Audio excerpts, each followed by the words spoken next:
তুমি বুঝতে পারবে এই ওয়ার্ড নোটস গুলোও কিন্তু এই কবিতার পাশাপাশি বোঝা প্রয়োজন।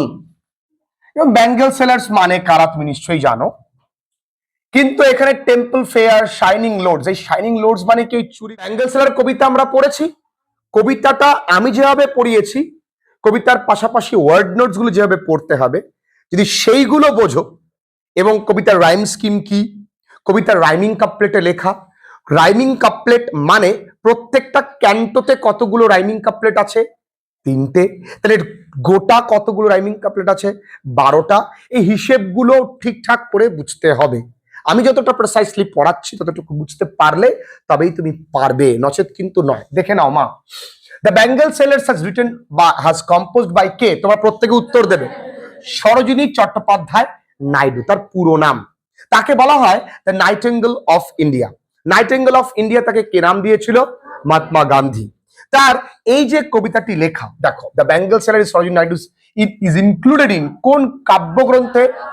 The bird of time. কত সালে প্রকাশিত বন্ধুরা? বাহ, ভেরি গুড।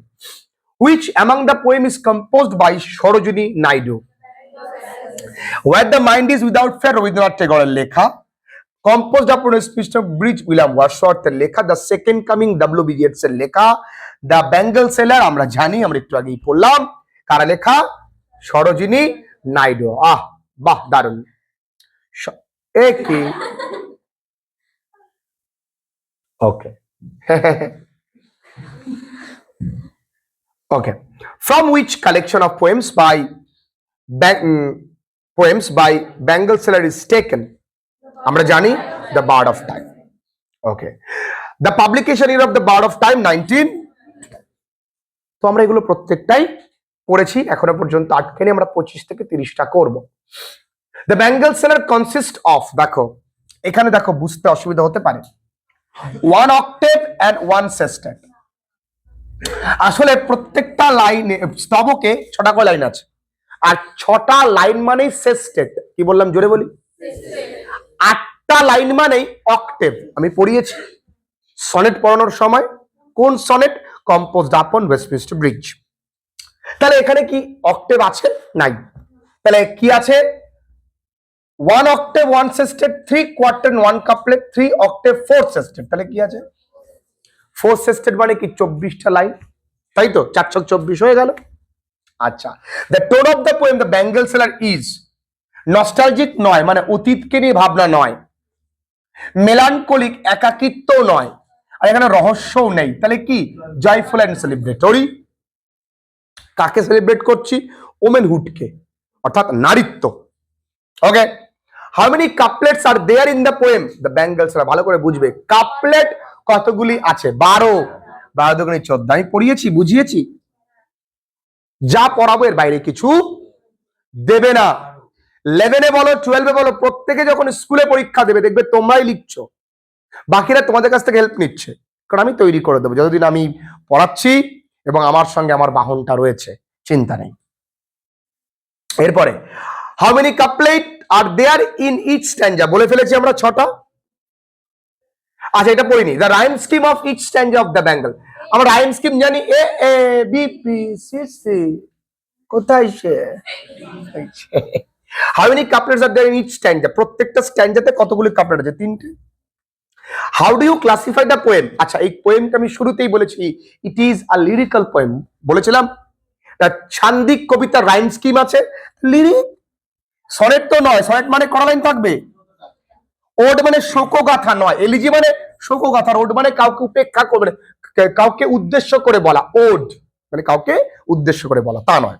তাহলে কি হবে শোনা? Lyric. Okay, where are the bangle sellers heading towards? কোন দিক যাচ্ছিল? The temple fair. বাহ, দারুণ। মাইন্ড বগলিং, মাইন্ড বগলিং একটা ইংরেজি শব্দ। The speaker in the poem bangle sellers are কে? বক্তা কারা জানো? The bangle sellers. The Bengal seller chose, the Bengal seller choose the temple fair because it attracts lot of women. মহিলারা যাবে তাই। The theme of the poem the Bengal sellers is celebration of birthday নয়, celebration of marriage নয়, celebration of women. The poem the Bengal seller is rich in কি? Lyrical quality, colour, imageries, Indianness, all of this very nice. How many stages of women life are represented? কতগুলো stage জানো? এখানে কিন্তু তিনটে দেখানো হয়েছে, এক মেইডেন, ওয়াইফ আর motherhood. তাহলে কটা হবে? According to poetess, what does bangle bring to women's life? কি কি আনে? কি কি আনে? কালার, হ্যাপিনেস, পিস, হ্যাপিনেস, আনন্দ for happy wives and daughters, আছে না? Okay, next, the bangle sellers are trying to, কি করে ভাই? কিচ্ছু না, সেল দেয়ার ব্যাঙ্গলস। ভেবো না সব থেকে বড়টাই হবে, বড়টা না। ব্যাঙ্গল সেলার এখানে চুরি বিক্রি করতে এসছে, সিম্পল তাদের উদ্দেশ্য। এবার তাদের ট্রেড ক্রাই কি, ওইটা বলতে বলতে তার বিভিন্ন জিনিস বলেছে। The bangle sellers play an important role in preserving cultural tradition, spreading happiness, না some religious purpose, না spreading happiness। তারা প্রিজার্ভিং কালচারাল ট্র্যাডিশন, না তারা কালচারাল ট্র্যাডিশনকে প্রিজার্ভ করেনি, সুতরাং স্প্রেডিং হ্যাপিনেস, তারা আনন্দকে ছড়িয়ে দেয়। The lustrous bangles are indicative of কিসের?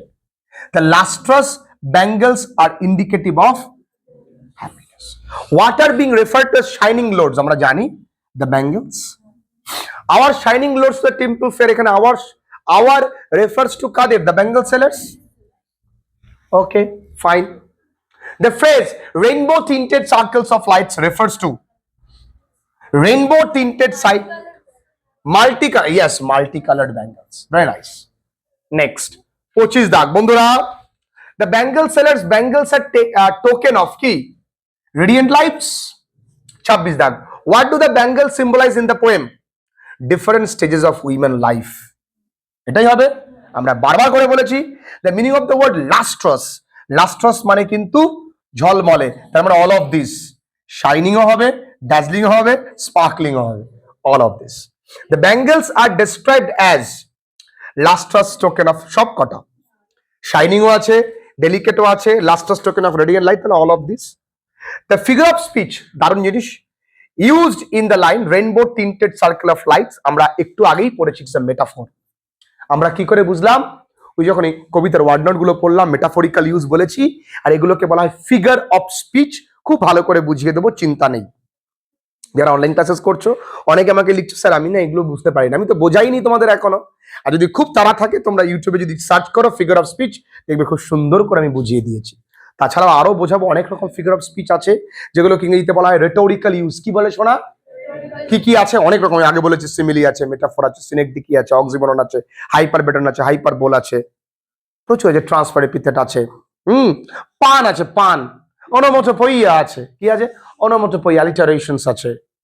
এগুলোকে ফিগার অফ স্পিচ বলে, কিছুই না। অ্যালিটারেশন ইংরেজিতে বাংলায় বলা হয় অনুপ্রাস। প্রত্যেকটা লেটার শুরুতে থাকবে, কেমন? বাংলায় বললে গগনে গরজে গুরু গুরু, গ গ গ গ, দেখেছিস? যদি বলি she saw me on the sea shore, দেখ সবটা এস এস এস, তো বেশি থাকবে তোমার অ্যালিটারেশন হয়ে যাবে। খুব সহজ জিনিস, আমি বুঝিয়ে দেবো, চিন্তা নেই। দ্য ফিগার অফ স্পিচ, তাহলে আমরা কি দেখলাম? মেটাফোর। তাহলে আমরা 30টা সলভ করলাম, বাকিগুলো তোমাদের কিন্তু বাড়ির কাজ। আমরা যে বইটা করছি